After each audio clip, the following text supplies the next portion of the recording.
This happened yesterday, and I'm still confused. Yesterday was my first day back at work after being off for 2 weeks. This is kind of important. One of my coworkers, Claire, had gotten engaged the week before I left. When she announced it at work, we all did the typical congratulations and happy for you type of things. I thought it was over. So when I left for vacation, as far as I knew, no plans had been made. Then yesterday, when I returned to work, my boss Kelly and best friend Lisa said that Claire was looking for me. I asked what was up, and they weren't sure, but she was carrying a little gift bag. A few minutes later, Claire found me and asked how my vacation was. I was telling her about it, and she cut me off and said she had a very important question to ask. She handed me a little gift bag and asked if I would be her best man of honor for her wedding. I thanked her and told her that typically, this role would traditionally go to a close female friend or relative. She responded that there was nothing traditional about her wedding, so it was fine. I looked over at Lisa and Kelly, who were both trying not to laugh. I thanked her again, congratulated her, and told her that I wasn't interested in being part of her wedding party and would be happier being a guest in the audience. I swear, when I said this, we watched her entire demeanor change, and it was like a switch flipped. She went off, saying that I had to be in her wedding and that she didn't understand why I would say no. I told her that we'd only known each other a short time and that I had no interest in planning parties, dinners, or shopping trips. She told me I needed to think about it and said she would check back with me later. I told her to go for it, but my answer would be the same. She walked away, and I looked at Kelly and Lisa and asked, what in the ever-loving, fresh, creepy hell was that? Kelly started to laugh and said she didn't know, but that saying no like I did might have saved me a lot of headaches in the future.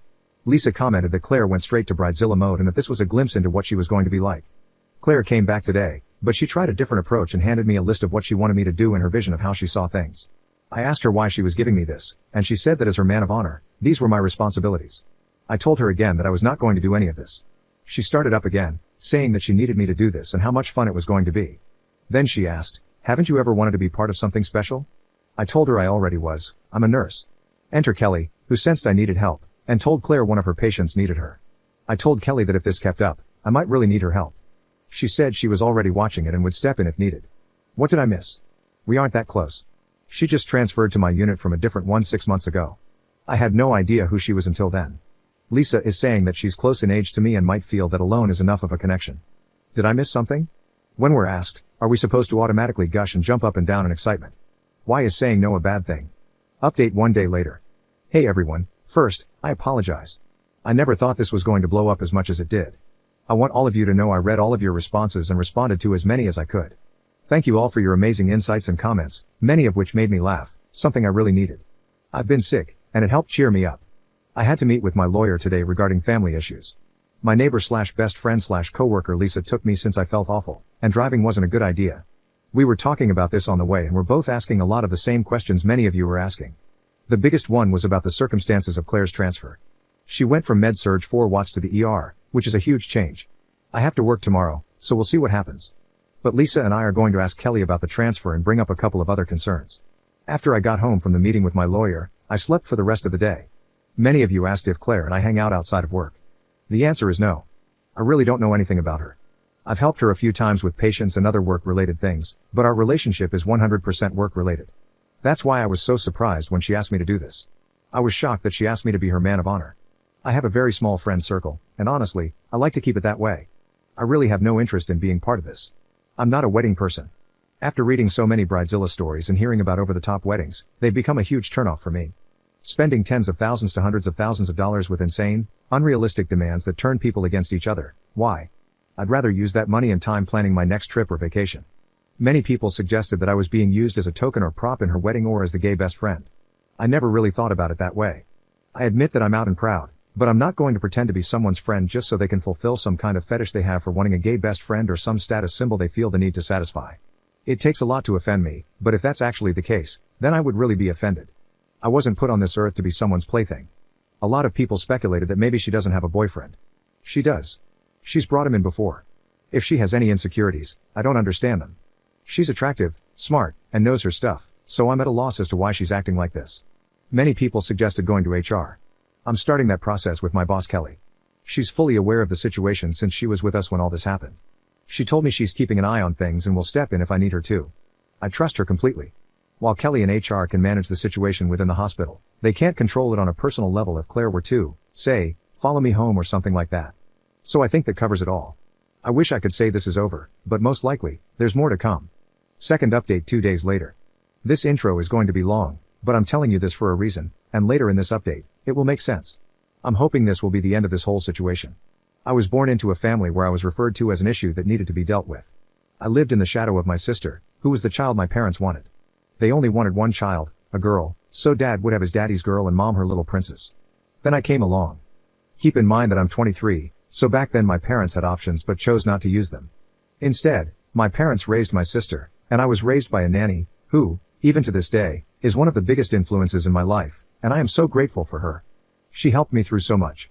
I've realized, all these years later, that by being referred to as an issue that needed to be dealt with, my parents deprived me of my humanity, individuality, and self-worth. I think that's why I've worked so hard to establish myself in my career and life, as a way to reclaim my identity and not just be that issue that needed dealing with. This past Thursday, things came to a head with the bridezilla known as Claire, and the truth came out. My best friend Lisa has been sticking close to me when we worked together in case Claire started something. We weren't sure if she'd drop it or start up again. I was really hoping it was done. But she had to try once again.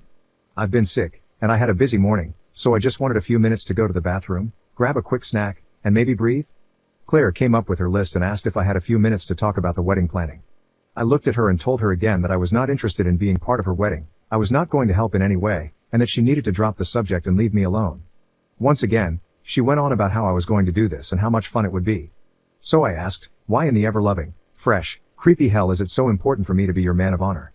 I'm not interested, and I'm not doing it. And, as many of you predicted, she was indeed planning on using me as a token or a plaything. She threw together all the messed up gay stereotypes that exist in society into one sentence. What modern liberal woman isn't going to have a gay bestie on her arm for special events?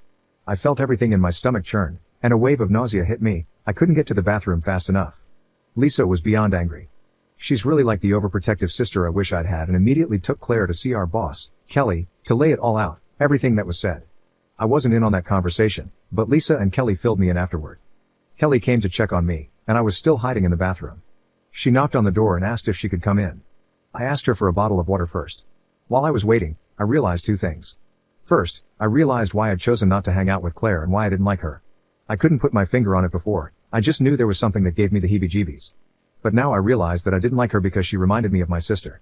While Claire is educated and employed, she doesn't care about other people or their feelings. She's like my sister in that if she wants something badly enough, she'll figure out how to get it. The second thing I realized was that she did to me exactly what my parents did. She completely dehumanized me, reducing me to an object or token for her purposes. I was just a plaything to her. What really gets me is that, just like my sister, Claire doesn't think she did anything wrong and believes I'm being too sensitive or a delicate snowflake. The next day, an emergency meeting was held at work, and Claire was suspended pending investigation. They're also considering a transfer for her. Kelly has requested that she be terminated, but the director of emergency nursing said that would be a last resort. She's looking into options, which could include transferring Claire to a different hospital or facility. This didn't sit well with me. I asked what would happen if she did the same thing to someone else. She didn't really give me an answer but said she still needs to look into a few things, so for now, Claire is suspended. Anyway, that's where things stand. I'm still pretty sick and had to work this weekend. I'll try to respond if I can. Thank you all for the amazing support.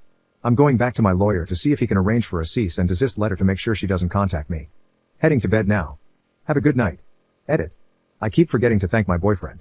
He has been with me through all of this, mostly in the background. At first, we were laughing about it, but when everything went down on Thursday, he was there for me. Lisa was able to get him away from his unit for a bit so I could have that reassuring it will be okay boyfriend hug. He stayed with me a couple of nights, helping me through being sick as well. So yeah, I'm very lucky to have such great support.